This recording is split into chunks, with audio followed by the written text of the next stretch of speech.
Nah, but you know what I did watch though? This also starred William Dafoe. He was in that one movie about Nosferatu. That came out in 2000. It was called The Shadow of a Vampire. And the thing is, I didn't know that this movie existed even back then because I was probably a teenager when it came out, but I don't remember it.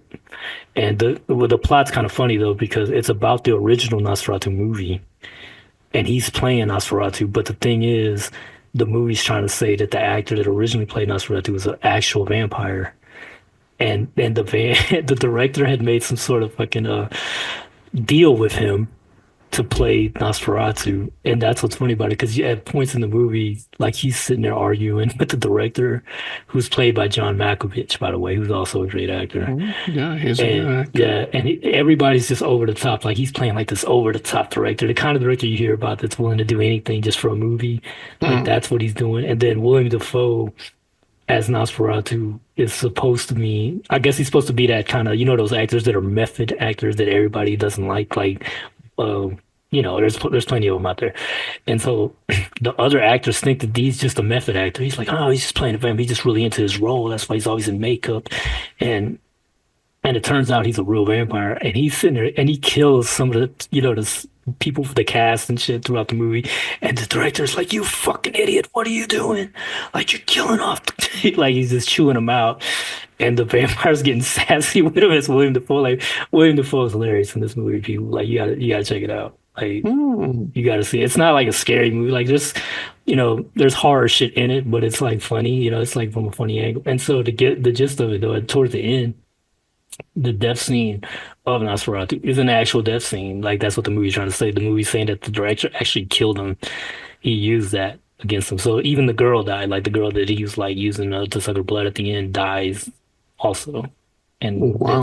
the director somehow knew his sunlight would kill him, even though in real vampire lore that's not really a thing. Like sunlight doesn't kill vampires. That's just a movie thing. Oh, okay. Yeah, it started with Nosferatu. That's the movie. Because even in the Dracula, like the novel, that's not a thing. Like he doesn't Mm. die.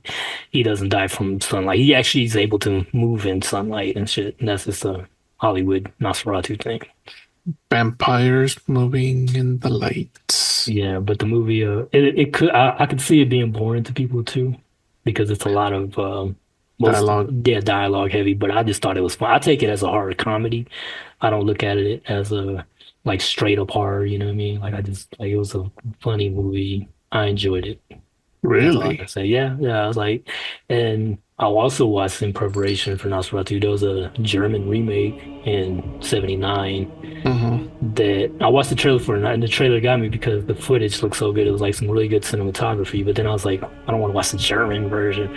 But it turns out they actually filmed it in English first. The actors spoke English. So Oh, there's two versions. Though they acted out the English version and they acted out the German version, which is crazy that they even did all that. But that version of Nosferatu is like he's like a sad vampire and shit. He's like it's very sad to be living all these for centuries and shit. But he's still killing people and shit. So you know what I mean? He's still a piece of shit. But you it's don't have crazy. friends. Yeah. But the cinematography is pretty good in that movie. But it also suffers, in my opinion, from that 70s thing where they have to linger on shots. Like instead of keep the pace of the movie, instead of, cutting to a different scene or anything, it'll just like slowly just focus And on out. random Yeah. shit. Yeah. And I get I get it. Like it looks good, but I just don't like when movies do that too much to the point where it's like, come on, let's get it, let's get the pacing going for it. You know what I mean? But and then it also has some weird music that doesn't fit the tone of the movie. It was like like the beginning when you see the beginning, it feels like a Hallmark Lifetime movie, or like the way the music's playing. I was like, what the fuck am I watching here? Like it did not feel like a horror movie. But then later on it does have like horror music in it, but it was like I was like, that's a weird A little bit choice. too late. Yeah, it was a weird choice to begin the movie with that, but it was interesting, bro. You know what I mean? But I don't think it's everybody's cup of tea.